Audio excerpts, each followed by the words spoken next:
History of MMM, how it all began.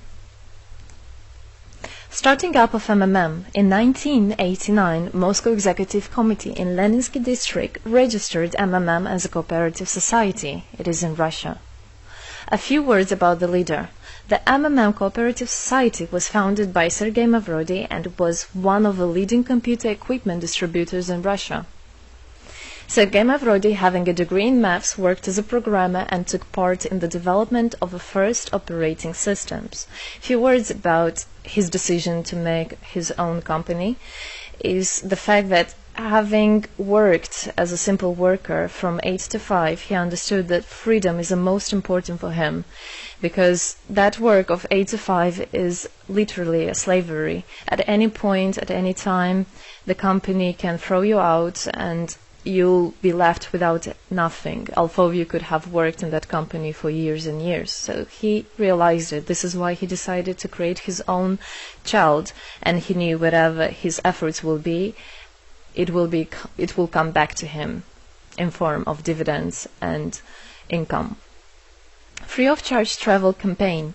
In 1992, the brand became universally recognizable after Mavrodi offered several times to all the residents of Moscow a day of free of charge travel in metro, Moscow subway. Pretty smart. Birthday of MMM. On October 20, 1992, the joint stock company MMM was registered. In fact, it is a birthday of MMM in the traditional form in which people got used to consider it. The shares of MMM on sale. February 1st, 1994, the shares of MMM went on sale, and people immediately began to buy them. Moreover, the company willingly bought them back on a new, higher rate, which grew very fast at about 100% per month. The company's principle today is always more expensive than yesterday worked perfectly. Few words about that. Why did he do that? As you might know, in 1991, the Soviet Union fell. So if until at the time of the Soviet Union, everything that there was in the country, like properties, different companies or whatever that was bringing some goods, was national. So any person of the country was entitled to have a share of that production, of that company. Everybody was equal. But when the Soviet Union fell, what it meant is that all the companies, all the properties had to be privatized. So you can imagine there is a company, a huge company. People worked there for years and years, and at one moment there comes a person and says, all that is mine. Yes, this was the case, and obviously that information, that laws about the fact that it was possible to privatize was kept only for a small group of people for obvious reasons. So a simple worker who worked in that company for years and years or all his life didn't know he can actually come and say by law that that is his. So what genius idea Sergei Mavrodi had is to sell these shares to gather the money of the people, and with this money to buy those companies. So basically, if a person has an MMM share, he would have had an exact share from the company that Sergei Mavrodi bought. For example, a company from oil and gas or something else. Obviously, he knew perfectly which companies are worth it and which companies were not. There was quite a battle there. So as you can see, his idea was great, but let's see what happens. Government is trying to hinder MMM's activities. Surprise, surprise!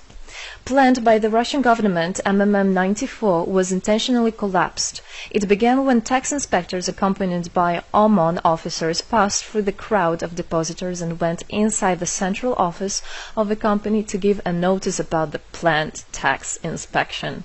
Right. So obviously, the small group of people that I was talking about is the government people, is the people that have connections and so on, and they wanted obviously all that money, all those properties to be kept in their hands. This is how the nowadays oligarchs were made. At that moment they had nothing. In one day they got loads of money, and now you can know them as very rich people who made their money on the back of a nation. So obviously they did something just to provoke some panic going through the crowd. Obviously, for any financial institution, a panic is really bad. As I remind you, at that time, MMM was selling shares, was a share stock company, let's say. Mavrody's arrest. Sergei Mavrody was arrested on tax evasion charge. Really lame excuse. It wasn't at all like that. What happened, even the person that was in charge with giving the arrest, he told him that there was no other option for them. They had to do something, even though it was illegal what they were doing, but they had to do it as they were afraid of him. Because, as he said, another 2-3 months and in whole Russia there would be no government, no banks, nobody, only Sergei Mavrody, that who holds the money nowadays. This is in charge. So he was arrested, and his arrest was broadcasted live on all TV channels, obviously to show off more, to show people how bad he is, and actually the government didn't do anything wrong. On the same day, there was a storm of the central office of MMM. The company was prescribed to recover 49.9 billion rubles to the budget. Huge money. The question about the money in MMM 94 is open, as no one still can give an answer where it is. The authorities simply turned a blind eye to it, although hundreds of eyewitnesses are ready to confirm, even under oath in court, that they saw 17 trucks take out cash through the back door.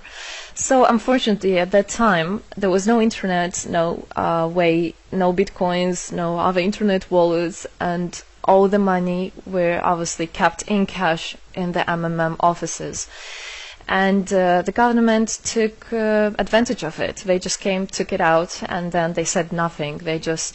Moreover, they didn't say where the money went. They even made the way to make people believe that Sergei Mavrody was the one who took all those 17 trucks of money and disappeared. But obviously it wasn't the case. It was a simply lame excuse. Demonstrations against state authorities. August 1994. Thousands of MMM depositors affected by the artificial collapse of the pyramid protested and demanded to set Mavrody free.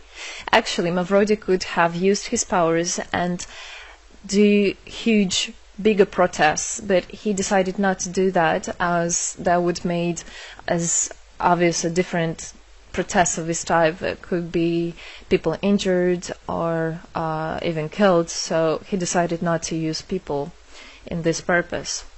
It was very noble from him to do that.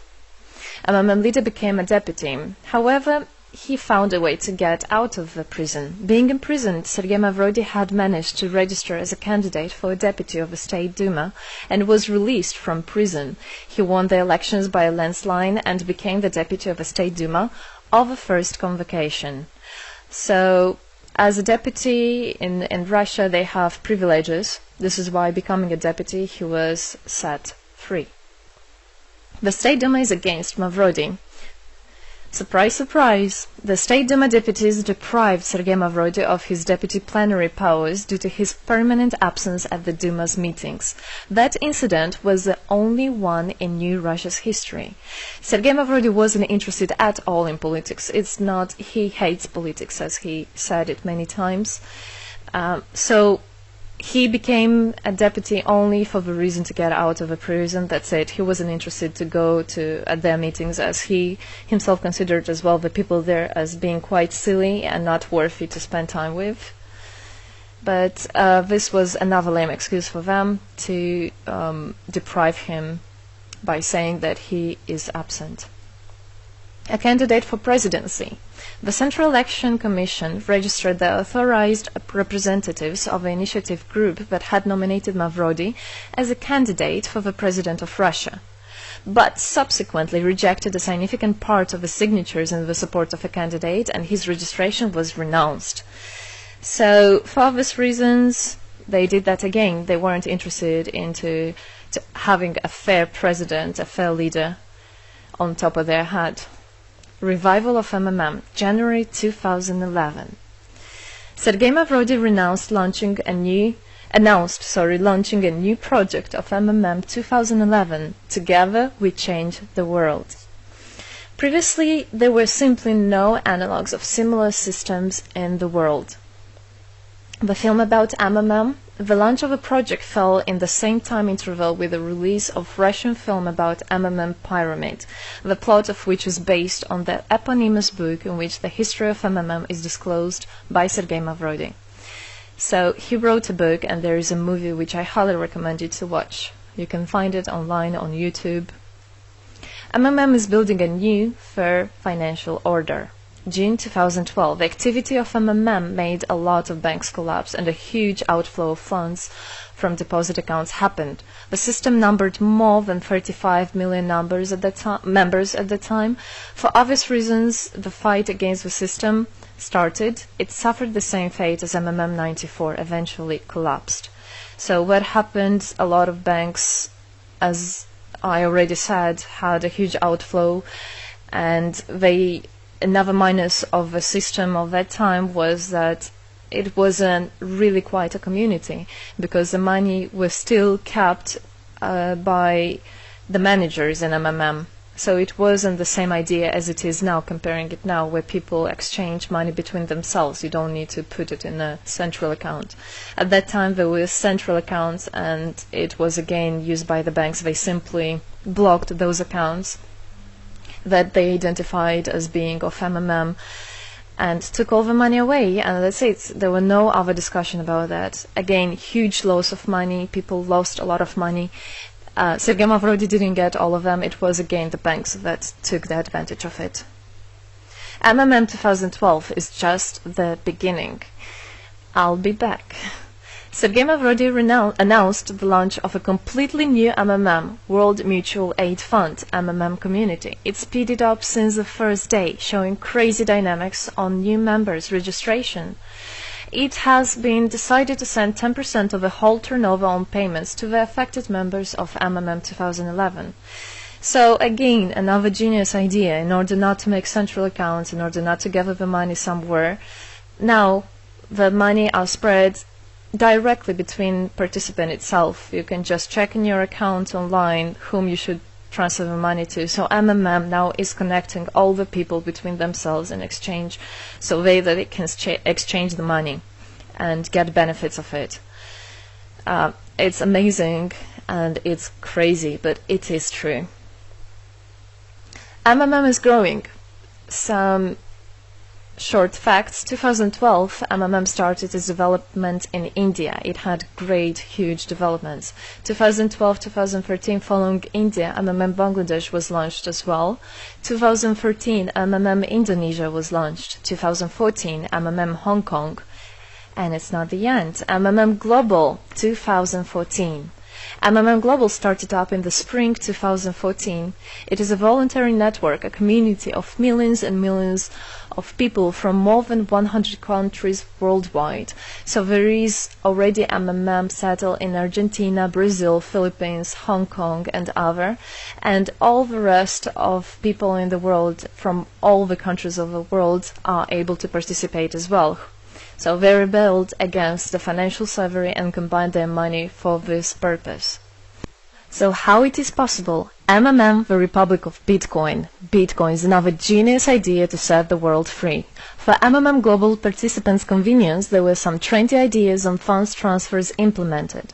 From now on, all the countries where you can buy and sell Bitcoins can be registered in a branch of Free People of the Republic of Bitcoin. Thus, there is no barriers to develop MMM in small countries due to their restrictions on the international bank transfers. Banks.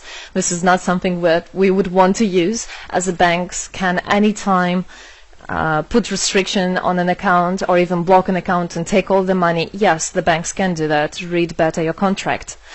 So, Bitcoins is really genius idea to do that. Join MMM Global, join our community, set the world free. Don't hesitate, don't even think of going back, just go always forward. We are writing the history right here and right now. We are not going to be any more slaves working from 8 to 5, having pennies for that. We want to hold our own money and to get the benefits of it. I don't want a bank to use my money for their own purposes. I want us people, free people, to use our money, to exchange the money when it is needed, and to help each other. This is really a great idea. And join us, write the history here today with us, and together we will indeed change the world.